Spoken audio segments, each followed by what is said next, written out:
Hello, everybody. Welcome to the comeback episode of Who the Hell Asked.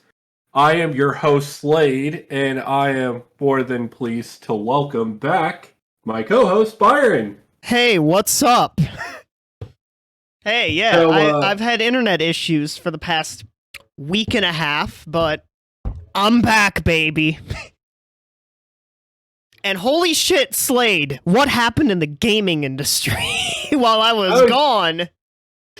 We had a complete bombshell that I'm pretty sure most of our viewers are already well aware of. Unfortunately, due to Byron's internet issues, we weren't able to cover it at the time, but we'll be going over that in great detail. But that's not all we have for you guys today.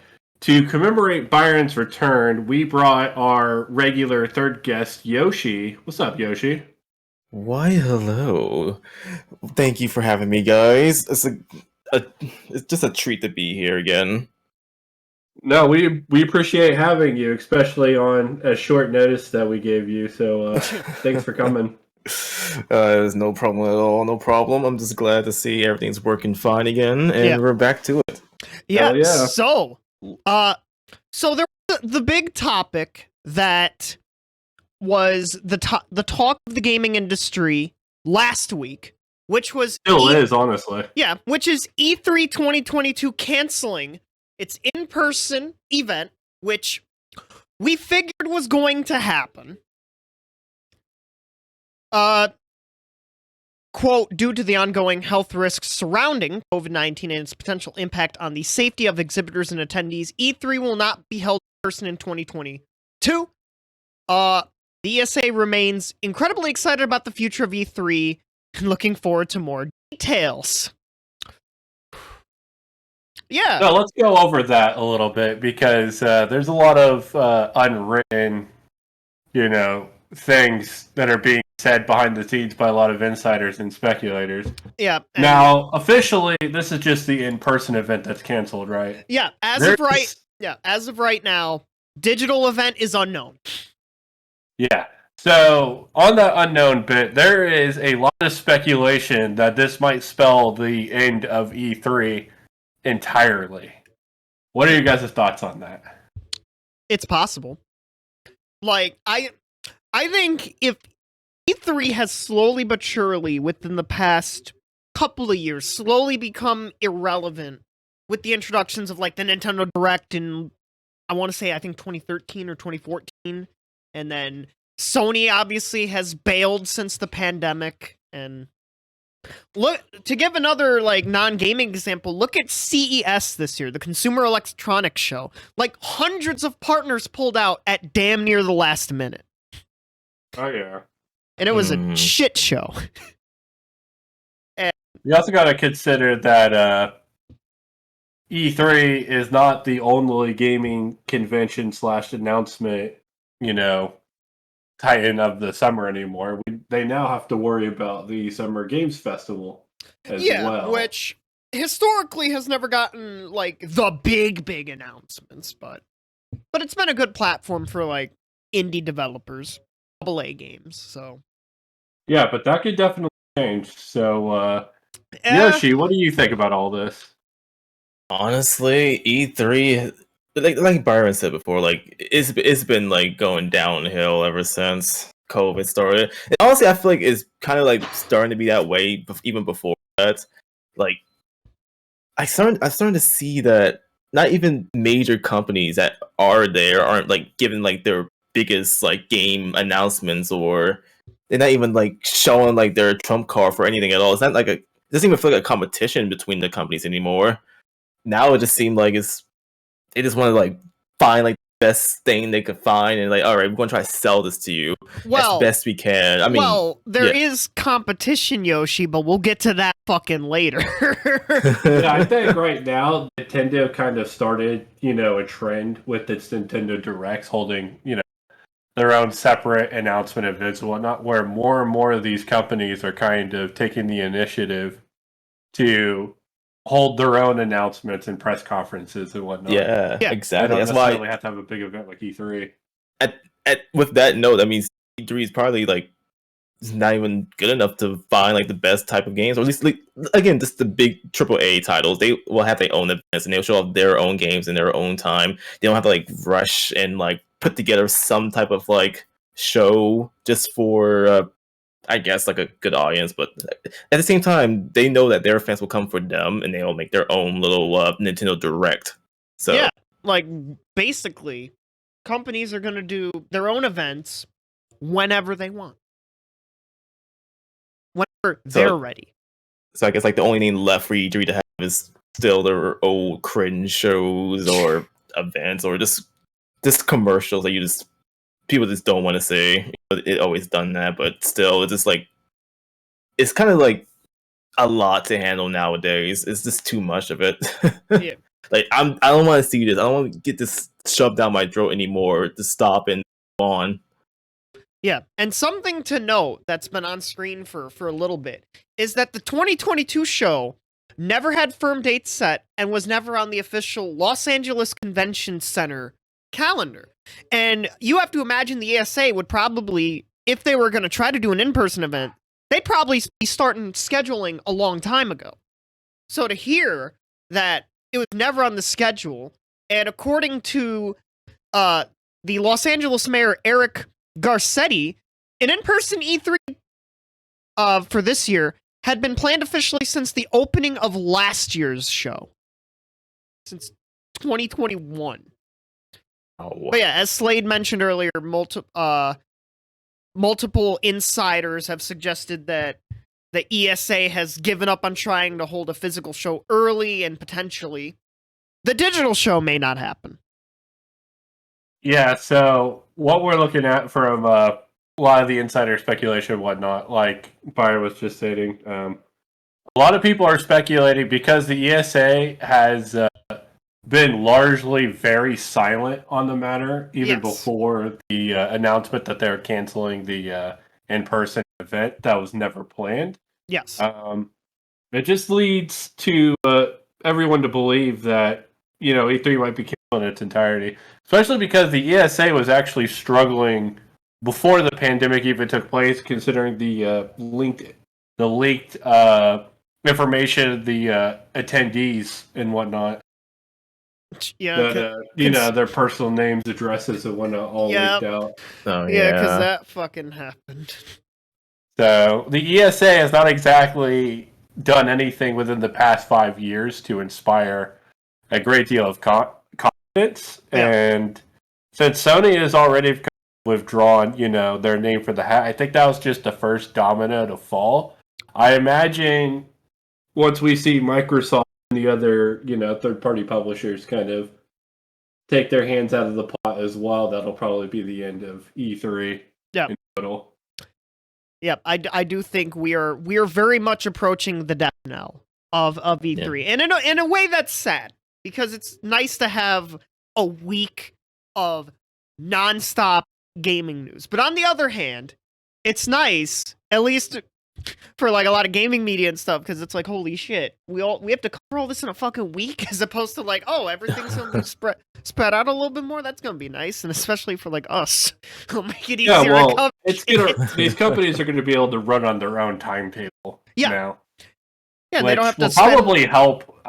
Which will honestly, it might help with the announcement and releases of some video games as well, so that they don't feel pressured to announce something exactly at a specific time frame every year. Yeah, which could be really good, but I don't know. It really just depends. We have to see, if anything, steps up and takes its place, like, for example, the Summer Games Festival.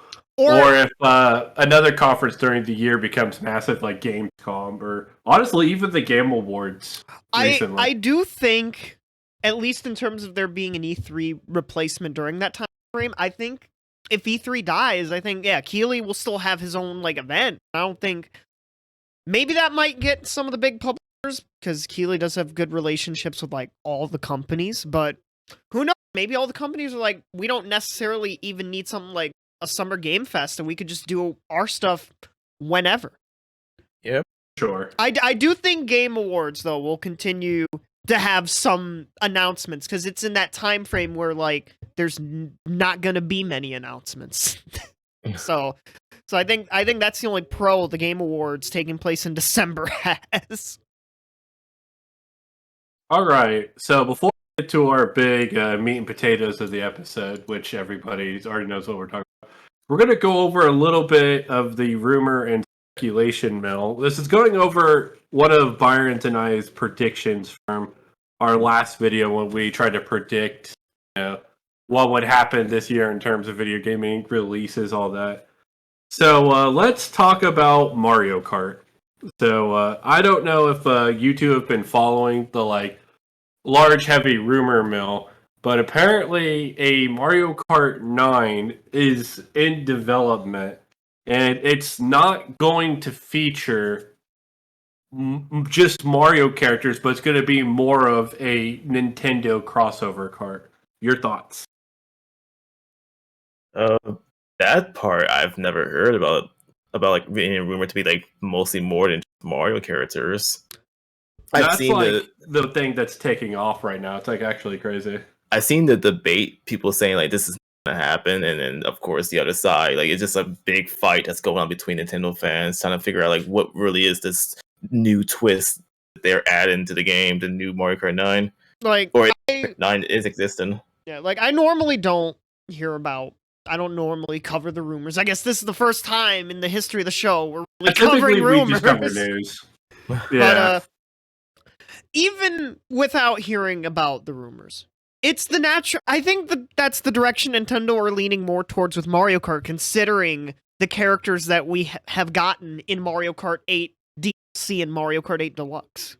This is true because the last Mario Kart title added the likes of Link, Animal Crossing characters, and the Squids from Inkling.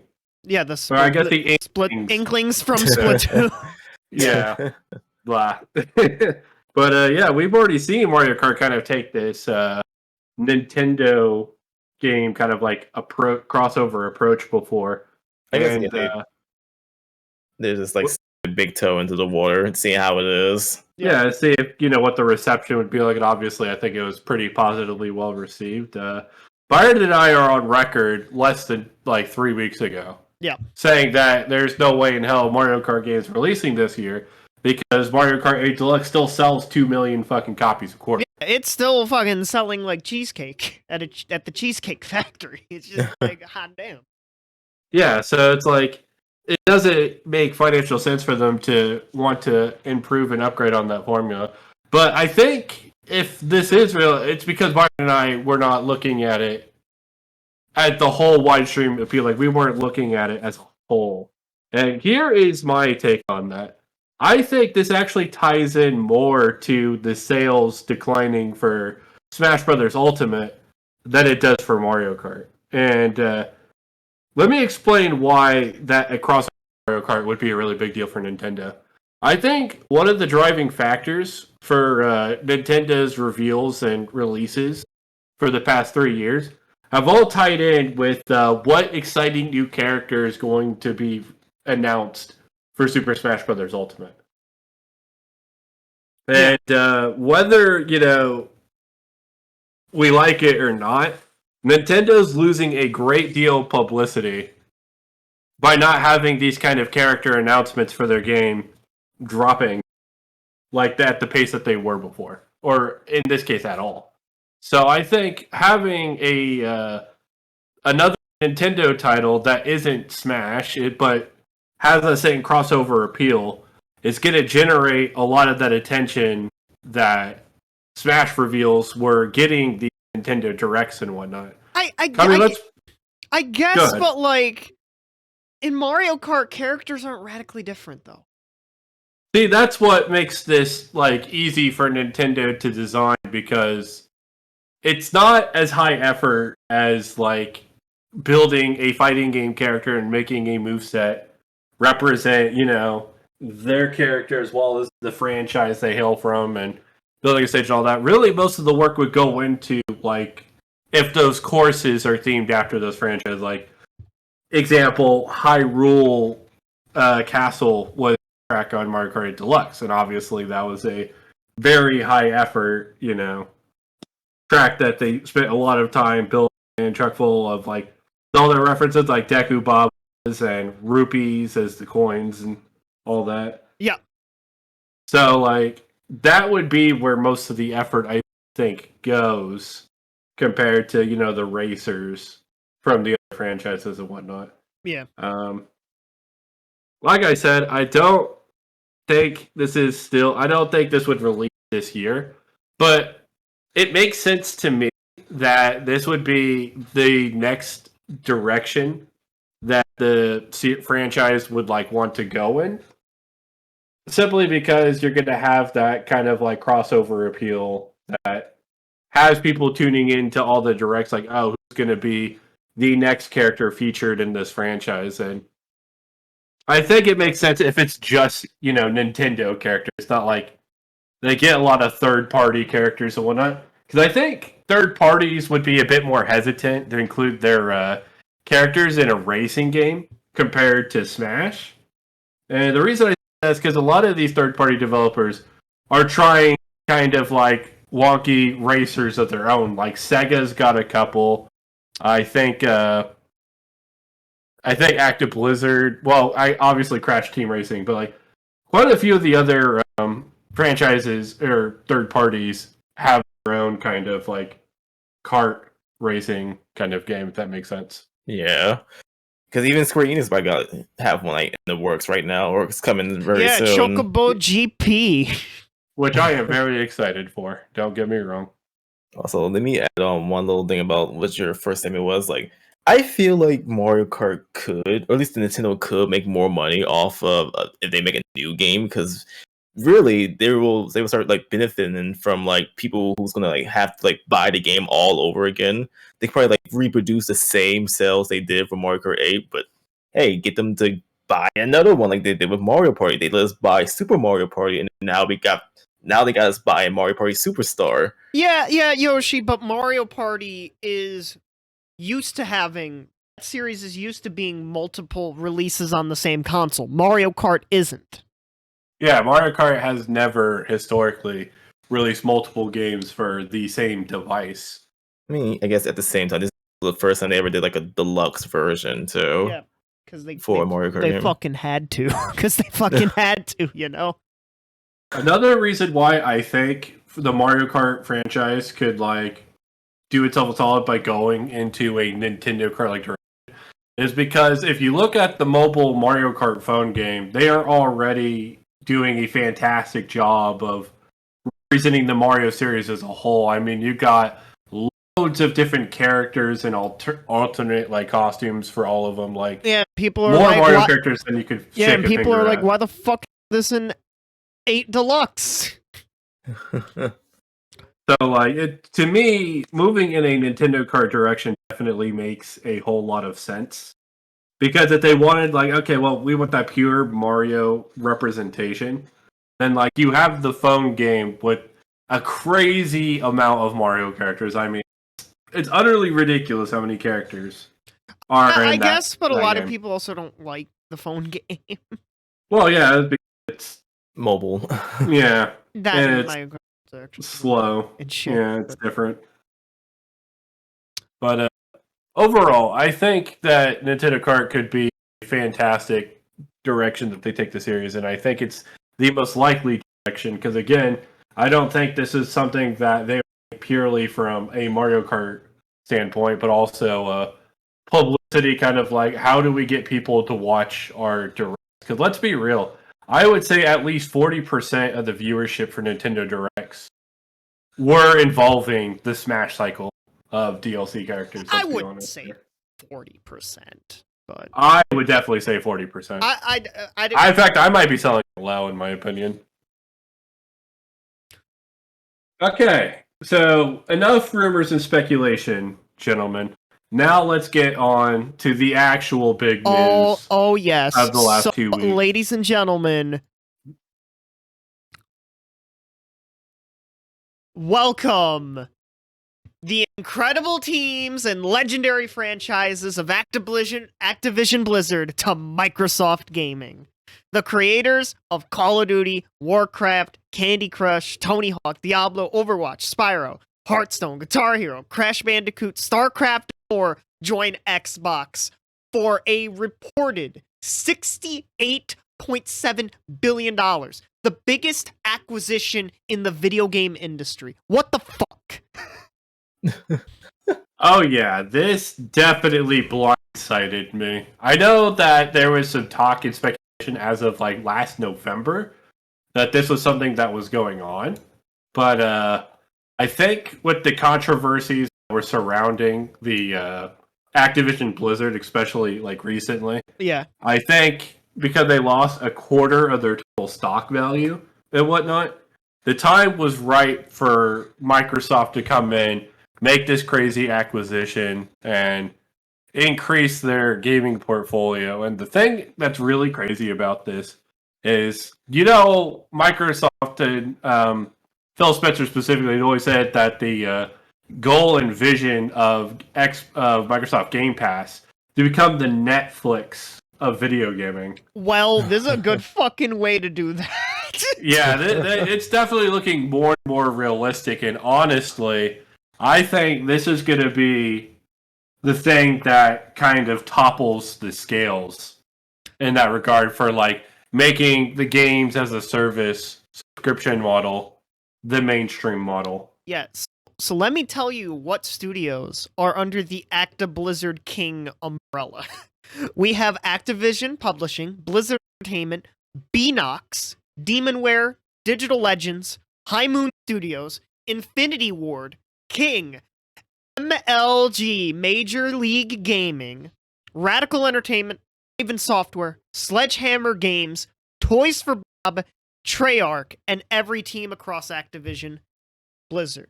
Now, this deal is supposedly going to close sometime in Microsoft fiscal 2023 year ending on June 20th. So this deal is going to take a while.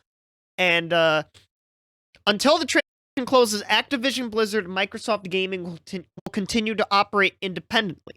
Once the deal is complete, the Activision Blizzard business will report to Phil Spencer, who very recently became CEO of Microsoft Gaming. So yes, that means Bobby Kotick will still be the CEO of Activision Blizzard until this deal's up, where more than likely he's going to get like $292 million. AKA 5 golden parachutes and a diamond-encrusted ring. Yeah, 'cause that's what happens with these disgraced CEOs, is get paid off to go disappear somewhere. Yeah, and it's just the natural course of business, because, like, honestly, the deal could fall through. Like, somehow, some way, like antitrust or some other way, the deal could fail. It more than likely won't, but, like, you never know. 2022 is already a fucking crazy-ass timeline, so, like... Yoshi, what do you think? What are your thoughts? Honestly, when I first heard about it, like, oh no, Microsoft is building another monopoly, or not really building another. Actually, no, yeah, because they're growing big. They got all this money now. They're just buying like a bunch of companies. I'm starting to see this is just mini Disney happening in front of my eyes. Like, oh no, definitely. They're buying every game company slowly but surely. Yeah. Oh yeah. So the $68.7 billion. I was watching a YouTuber. I can't remember which one off the top of my head, but they were looking at other companies' market values, and they said basically, Xbox bought a Nintendo. Yeah. Because Nintendo is valued at $61 billion. And this Activision Blizzard King deal, 68.7. So, like, whoo, shit. Oh, yeah, this is definitely the largest news in video gaming. I think it is the largest piece of news and the biggest move in the video game industry since the advent of the PlayStation 1, which that's really saying something. So, overall, my take on this is, like Yoshi said, they're kind of becoming the Disney of the video game industry. But most importantly, I think this is a push for Game Pass to kind of expand that library like super fast. I mean, Activision Blizzard was the largest non-Microsoft, Nintendo, Sony publisher in the industry. Yeah, like look at all of the legendary franchise they have is mentioned. Call of Duty. That's one of the biggest shooting games of all time. Warcraft. Big PC game. Candy Crush. Very big mobile game. Guitar Hero. At one point, that was one of the most popular games in the world. Crash Bandicoot. The rival to Mario. StarCraft. That's another big popular game. Diablo. One of the most popular MMOs of all time. Like, You have to go Hearthstone in there as well. Yep. I mean, Call of Duty joins the likes of Minecraft as like some of the largest, like most sold video games of all time. Yeah. Microsoft's got both of those franchises under their belt now. Yes, so, yes, they do. Speaking of Call of Duty, Phil Spencer said had good calls with the leaders at Sony, and all existing agreements upon the acquisition of will be continued met to keep Call of Duty on PlayStation. So, for now, business as usual. The Call of Duty deals will stay in place on PlayStation. How long do you guys think that will last, though? How many years? Longer than you would think. And a lot of the reason for that is right now, Microsoft and Sony are in positions to where they can't really sell their big selling franchises exclusively right now due to the pandemic, the semiconductor shortage and whatnot. Long story short, there's just not enough PS5 and Xbox Series X's in people's homes right now. And because of that, they're having to make the choice for a lot of, really amazing titles on the PlayStation 4 and PlayStation 5 to come to PC. And then you're seeing Microsoft with these other third-party companies that they're acquiring and whatnot, honoring their prior commitments to make sure those games come out as multi-platform. Deathloop would be a great example because that's a Bethesda-published title. Yep. You're going to see a lot of this, I think, all the way up until 2025 or possibly later. Just because as long as the semiconductor shortage is happening, you're not going to see enough of an install base for either Microsoft or Sony for them to be able to exclusively sell a lot of titles. Now, that's not to say there won't be exclusives, because obviously there will be. Yep. After all, they do want people to come buy their consoles, and they need it, to provide reasons why their console is a better answer. But yep. I imagine right now you're probably still going to see a lot of multi-platform Activision-Blizzard titles on both PlayStation and Xbox. Oh, I'm just waiting for the time where Xbox is getting enough money just to start buying out PlayStation. It's like, all right, we're going to end the console war by buying out the console war. That will never happen. That will never happen. That will never happen. Nah. I think the thing is, Microsoft and Sony benefit from having each other as competition. A lot of people don't understand that creating a total monopoly is just bad for the industry as a whole. Yes. So it's more beneficial for Microsoft to kind of keep Sony around, even if they come out ahead in the race, which I don't think they have ever. It's still better for Sony to be around than it is to kick them to the dirt or buy them out and whatnot. That being said, there were attempts for Microsoft to buy Nintendo as of last year, but I think 1999 or 2000, Nintendo rightfully went. Nah. I mean, no, I'm talking attempts as of the last 2 years. Oh. So Microsoft is definitely trying to buy out the majority of the industry. I know we covered on our show, I think back in October, that there was rumors they were trying to buy Square Enix. But we did get more than a couple of ones. Yeah, we did, because Square made an official statement of nobody's acquiring us. That's why we covered it. Yes, that's exactly right. So I guess you can see why they're being buddy with every major company though at the same time.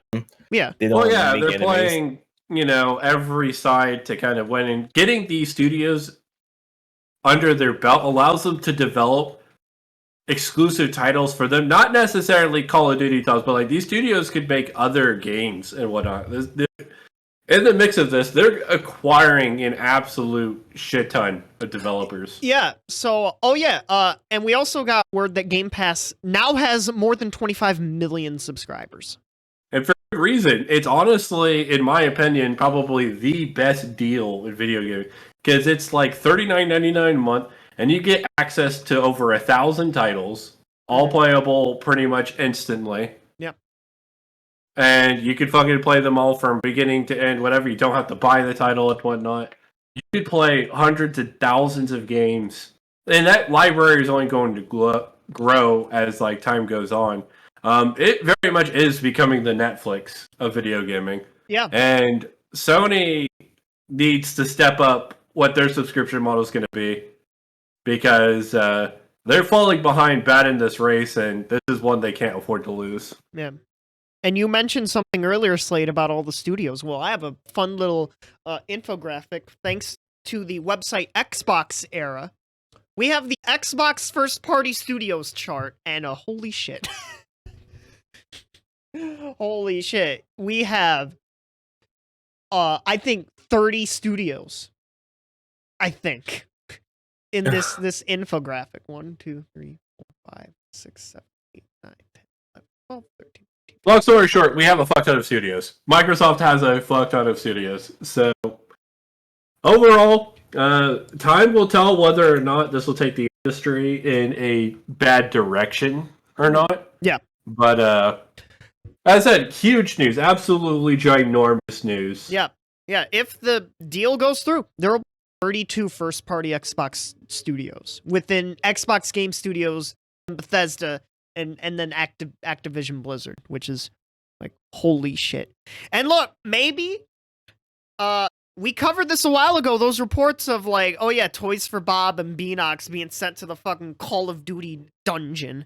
Maybe we'll get Crash and Spyro back, because Phil Spencer has said before he wants more E-rated games, and, well, you just got 2 incredible E-rated platforming franchises, like, right there, potentially. Oh yeah, the man is also pretty fond of platformers as well, so like, Yeah. Definitely checks out for sure. All right, any closing thoughts, everybody? Let's start with Yoshi. Honestly, just to go back on the last thing, I just hope that since Microsoft is buying out all these companies, I just hope that doesn't mean that most of these guys are just going to like disappear all of a sudden. Like Microsoft has been doing most of the things they've been buying out. I don't want to see like dead franchises just going away or just dying or just not getting as much support. God, Like most of these don't remind me of fucking Banjo-Kazooie. Yeah, especially the rare games. Just yeah, it's well, because all the main Rare people aren't at Rare anymore. Like maybe one person from like then 64 days is at current all right, guys, Rare. Hear me out on else, this. Yeah, everyone else is at Playtonic now. So. Hear me on this. Banjo-Kazooie, Banjo-Tooie remasters made by Toys for Bob. Are you sold? I would be intrigued, at the very least. I'm not even sure on that. Like, they did great work on the Crash and Spyro games, so, like, if they wanted to, right? and Microsoft were like, hey, we'll give this to you, I'd be at least interested. I'm just saying, they have a pretty proven track record on that front. Yeah. And Microsoft has been hurting for some studios to make kind of like casual platformers. Since, you know, all the old heads at Rare are no longer there. Yeah. Or just E-rated games in general. Yeah. Yeah, so any other thoughts, Yoshi? Yeah, I think that's everything I have. Blaine, your thoughts? Okay, so like I said, huge acquisition and whatnot. I see a lot of people saying that Sony should start making a push to acquire like other companies like Square Enix and whatnot as well. Except the fact that they don't have the money to do that because they're not $1 trillion company like Microsoft is. Microsoft had like I think $150 billion just like in free cash. Like the old war chest meme. They fucking threw it out on the table today. They threw it out on the table a few days ago. Like, fucking bada bing, bada. Dude, just insert the Yu-Gi-Oh! Theme song. Your move. Yeah, like what? Like what the hell is Sony gonna do? They don't make anywhere near the kind of. They don't have anewhere near the. I think Sony will lean more kind of in the Nintendo. In I like mean, trying they'll to have make their to. franchises like premier, like you want to get a PlayStation for these incredible PlayStation IPs. Well, I feel like they're going to have to, because while Sony has a very great track record with the likes of like, the Uncharted series, The Ratchet and Last of Us Clank, recently, Last of Us. Ratchet and Clank, God of War.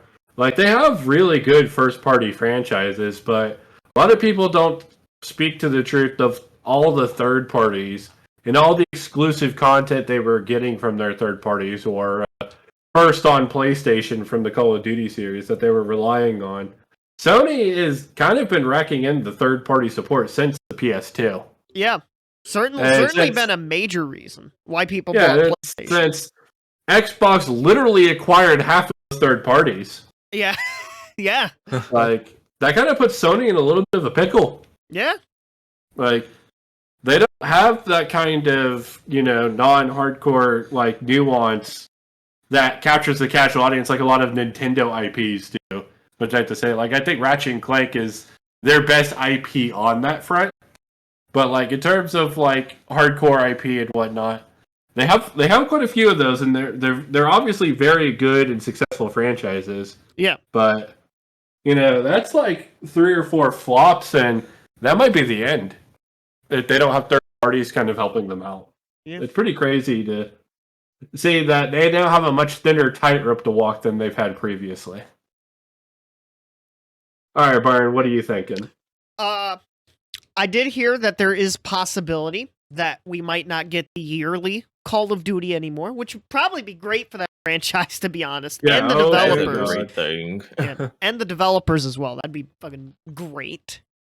But yeah, I'm at the point where it's like, yeah, obviously I have my initial reactions. It's like, holy shit. Like, maybe we'll see Spyro will finally get Spyro 4. Maybe Crash will finally do decent again. Even though Crash 4 did well, it flopped for various reasons that we have covered on the show before. But Yeah. Nintendo Switch. Why was it on there earlier? next. But yeah. I think this is going to be a wait and see thing. This will be a story. If there's anything big, we will continue to have ongoing coverage, because you never know. 2021 was a bizarre year, and 2022 is starting off even more bizarre. So, like, the deal could fall through, something else could happen, like, who knows what could happen. But, like, I'm very intrigued to see what happens in the next 18 months. For sure. Anyways, Yoshi, again, I want to thank you for coming on, my friend. Where can the fans find you if they want to follow you, my friend? Of course.